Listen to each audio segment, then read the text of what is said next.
Hello everyone, my name is Rafi, licensed advisor ako for New Zealand, and I've been doing New Zealand visas for the past 15 years. So today, we decided na sasagot tayo ng mga katanungan galing sa ating mga kaibigan sa internet. And yung overall topic natin today is work visas. So today's first question, paano ba kumuha ng job in New Zealand? How do I get a job in New Zealand? So, the very basic answer dun is start kayo using online job search sites like Seek. That's seek.co.nz. So, part din nun is siguro maybe the more practical advice I have for job seekers would be to fix your CVs. So, or yung resume ninyo. Kasi madalas, yung mga Pinoy, kung mag-resume, masyado siyang mahaba. So, you can check yung Seek mismo. They actually have some advice for your resume, like what it should look like, the kind of information na dapat yung isali. But you should also be using LinkedIn. So, if you don't have a LinkedIn profile yet, mag-create na kayo. And then, yun, make a compelling LinkedIn profile so that pag nakakita kayo ng employer or nag-browse yung mga employer through LinkedIn, mahanap din nila kayo. So, yun yung advice generally for yung mga direct hire, no? So, yung mga nag-apply diretso sa employer or na-recruit directly ng employer. But for some people, you might want to use an agency.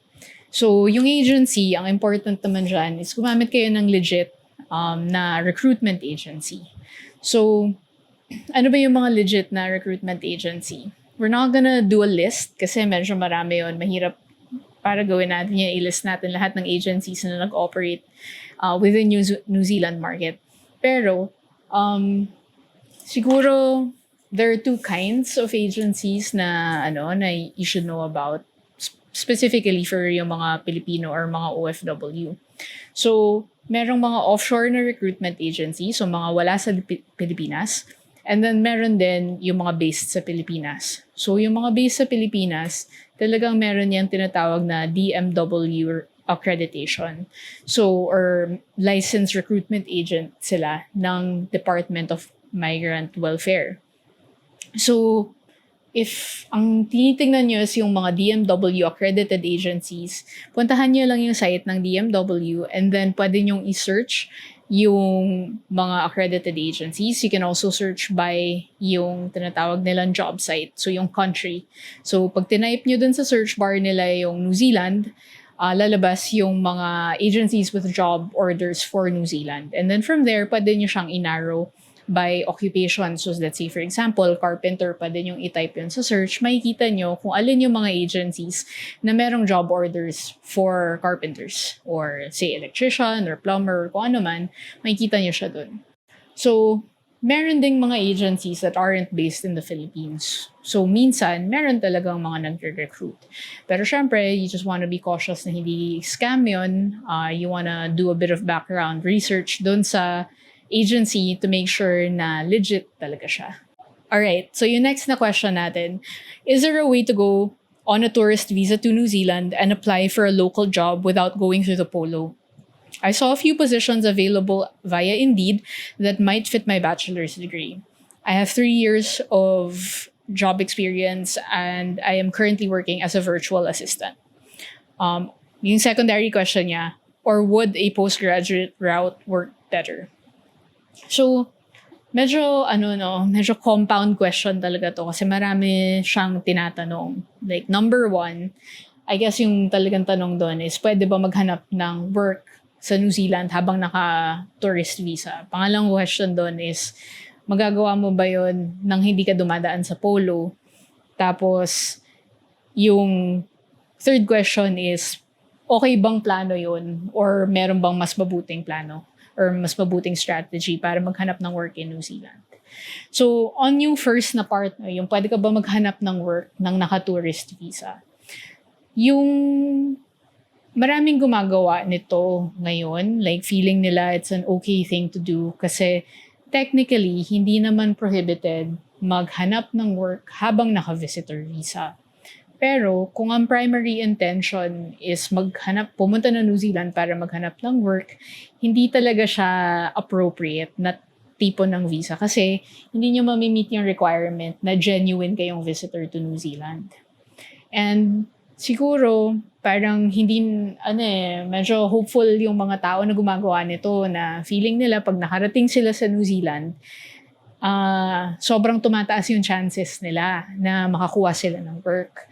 Pero ang di nila kasi minsan na-realize is meron talagang mga specific challenges na hindi nila ma-overcome simply by being in New Zealand. So for example, karamihan ng mga work visas ngayon, under yung accredited employer work visas, most jobs, kailangan yung salary mo umabot sa median wage. So right now, yung median wage is 29.66 New Zealand dollars per hour. So for a lot of people, mahirap actually maabot yung salary requirement na yun. So unless yung job offer na makuha nyo is either exempt from yung median wage requirement or abot siya sa median wage requirement, then talagang risky yung ginagawa na naghahanap ng work on a visitor visa. Kasi malaki talaga yung chance na hindi kayo makahanap na employer to support yung work visa application. So, dun sa second part ng question is, may iwasan ba natin yung polo? For me, siguro, it's more important na sabihin natin bakit nandyan yung requirement for yung polo. It's more of pinangangalagaan kasi tayo ng Philippine government around tama ba yung conditions ng employment natin in New Zealand. If may mangyari sa atin sa New Zealand, marirepatriate ba tayo? So, important naman yung ginagawa ng polo. Pero, about yung question mo na because linked siya sa visitor, no, or sa tourist visa, talagang hindi ka magpopolo at that point. Kasi unless may job offer ka, hindi mo magagawa yung process with yung polo. And again, kung wala ka naman talagang job offer, then hindi pa yun part ng dapat na ginagawa mo. Okay, so yung next question natin, okay talaga to. Has anyone successfully applied to work in New Zealand without being a skilled worker? And then we have another similar question. Sabi niya, may I know how you applied for a job in New Zealand and how you got to be employed with that job? I'm currently applying for jobs in New Zealand, but I'm not in the skilled worker category. Not a nurse, plumber, electrician, etc.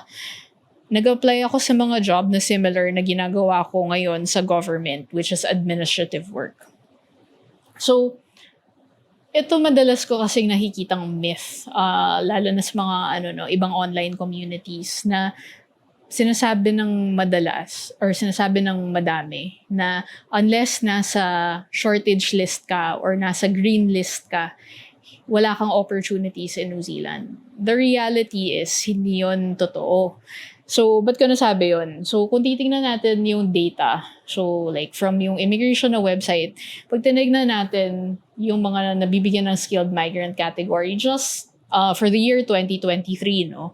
Merong mga occupations talaga na na-approve sila kahit hindi sila considered skilled worker or kagaya nung yung sa nagtanong, no, na nasa admin yung ginagawa nila.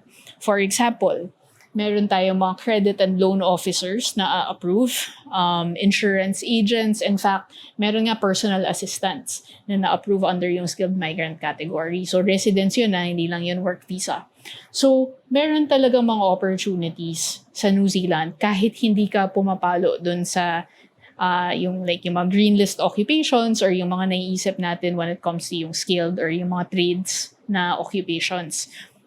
Pero, normally, ang challenge doon is pag nandito ka sa ganun klaseng mga work, like katulad ng mga admin, yung industry or yung mga employers, usually, hindi sila nagre-recruit diretso offshore.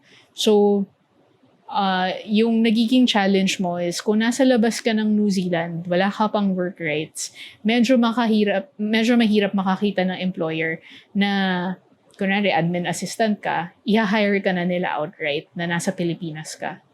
So, nasan yung gap, no? Kasi kung merong na-approve ng residence pero hindi naman nag-hire offshore yung yung employer, paano nagagawa ng migrante yon? usually these are people that already have work rights in New Zealand. So, paano sila nagkakaroon ng work rights?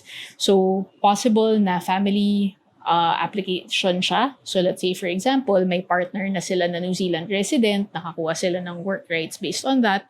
Or, meron kang mga estudyante. So, sometimes yung mga estudyante, they start with part-time work rights or pag nag-transition na sila dun sa post-study work visa, nagkakaroon sila ng opportunities with yung mga employer na to, and then yung employer, sinusupport yung residence application nila. So, depende siya on the situation. Pero, oo, may opportunities sa New Zealand kahit hindi ka yung mga traditional na iniisip nating skilled occupations or you're in yung mga industries like, kunwari, finance or business yung linya mo, meron talagang opportunities in New Zealand. Okay, so yung next question natin, sabi nung ating ano man tawag sa kanila? Askers. So, submitters. Okay, so ating submitter ay nagtanong siya, my husband is 52 years old and high school undergraduate, but he 15 years of experience in the construction industry. Is it possible for him to work in New Zealand? So, if pinag-uusapan lang natin is work visa, oo, pwede talaga. So, yung accredited employer work visas, walang age limit yun. So long as makahanap siya ng employer na willing magbigay sa kanya ng tinatawag nating job token. So, bibigyan siya ng contract, ma-meet yung wage requirements and qualified naman siya dun sa ino-offer na job, then makakapag-work talaga siya in New Zealand. Pero, magkaiba kasi yung work and yung residence. So, merong age limit for residents, pero yung age limit naman na yun is 55.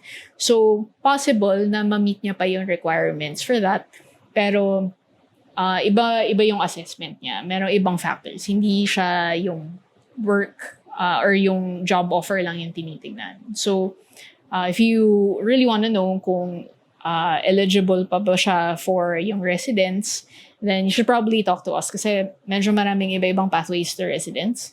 And we'll have to see kung ano yung fit sa kanya. Pero definitely, as a start, he should be looking for a job offer kasi yun yung normally isa sa pinakamalaking factors na magko-qualify ng isang tao for either work visa lang or even residence.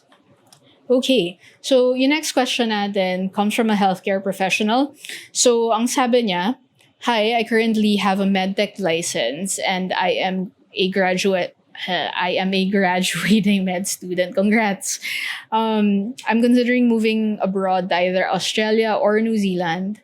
Wala akong kilala outside the Philippines and I want to live permanently in either Australia or New Zealand since mukhang okay naman culture-wise, weather, etc.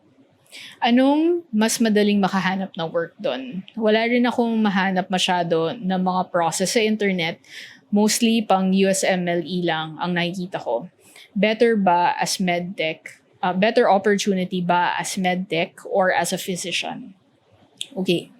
So the good news is whether medtech ka or doctor ka, so long as ma-meet mo yung registration requirements in New Zealand and you get a job in either of those occupations, okay siya. Kasi may straightforward pathways to residency siya and both of yung occupations na yun are on yung tinatawag na green list. So it's basically a shortage list. So New Zealand needs yung skills na yun. So between the two, your outlook is good. Yun yung the basic thing that you need to know. But siguro from a practical perspective, what you want to be thinking about is the difficulty of yung registration process nung dalawang occupation na yun. So, if you wanted to look at yung registration process, for the medtechs, you want to visit the website of the Medical Sciences Council of New Zealand. And then for doctors, you're going to be looking at the Medical Council of New Zealand. So, as you would expect, like quite generally, mas mahirap yung registration process ng mga doktor. It's pretty much the same anywhere in the world. So between the two, you're probably gonna find the registration pathway for doctors more difficult to navigate or to qualify for. So ako personally, like I've been dealing with New Zealand visas for the past 15 years. Siguro baka isang doctor pa lang yung na-encounter ko na nakakuha nung registration required to be able to practice in New Zealand. So it's quite a difficult thing kasi a lot of the registration process for doctors has to do with where you got your training. So, syempre, kung like nasa Philippines ka, there's not much you can do about that. So, you would have to meet yung requirements nila. If you qualify, then great, diba? But we do see a lot more people na mga Pinoy that do get registration as medtech. So between the two, it might be easier for you to go through your medtech route. Just try with the Medical Sciences Council. You'll choose what kind of registration yung appropriate for you. Kasi meron yan eh. There's yung medical laboratory technician, meron yung medical laboratory scientist. So, depende siya on your experience. And yeah, best of luck. And congratulations on med school. So, yun yung mga questions natin for today. We would love to hear from you. So kung meron kayong questions, just go to the description of the video and then may link tayo so that you can submit your own questions. We hope to see you soon. Please subscribe to our channel. And yeah, see you guys till next time.